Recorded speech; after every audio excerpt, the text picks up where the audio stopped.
Well, hello there, This is Sebas and this is Darth Walt, and we're your hosts for a father and son Star Wars talk. Yeah, let's do this!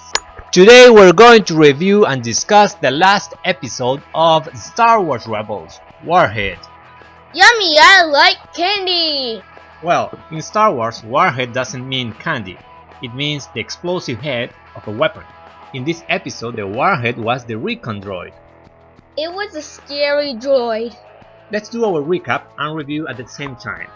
Okay, first, most of the rebels left the base for another mission. Zeb was left in charge with Chopper and the inventory droid, AP-5. Those three together were a recipe for trouble. And we must point out that Zeb is in charge because he was captain. Then the Imperials sent a bunch of recon droids to many planets to try to locate the rebel base. This was a homage to a very famous scene in Star Wars, the opening shot of Episode 5, The Empire Strikes Back, where they do exactly the same thing, send another bunch of recon or infiltrator droids, different model though, but with the same purpose. Then the infiltrator droid is found and sent to the base, but when they helped activate him, he transforms into battle mode. Before that, he looked friendly.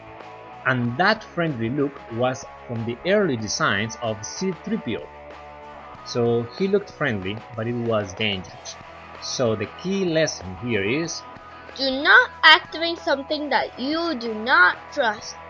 You can get in trouble. Which they did. Yes, and then they had to work together to stop the recon droid. And it wasn't that simple. The recon droid went self-destruct mode. The warhead was activated. And Chopper saved the day again by freezing the recon droid's clock. That bought them extra time. To reprogram the droid and send it back to the Empire. And when he reached the Star Destroyer, boom! But they received a little help. Yes, Agent Kalish is helping the rebellion by sending them information. Intel information.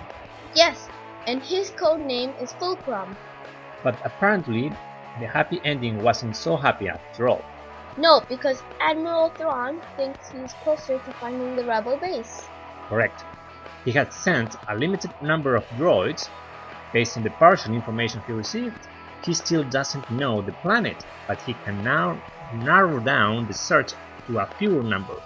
He lost an entire Star Destroyer and a bunch of droids. But he was able to look at the bright side. As a military strategist, he doesn't care too much of losing a destroyer. He thinks he's just getting closer to his major goal, finding the rebel base. Will he do it eventually? I think we can expect that.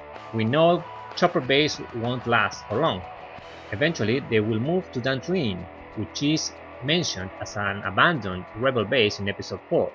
Then they will move to Yavin 4, which is the operating base during the events of Rogue One and A New Hope.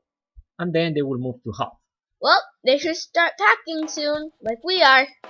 You are correct, we're packing for a vacation. That brings us to the end of this review. What do you think about this episode?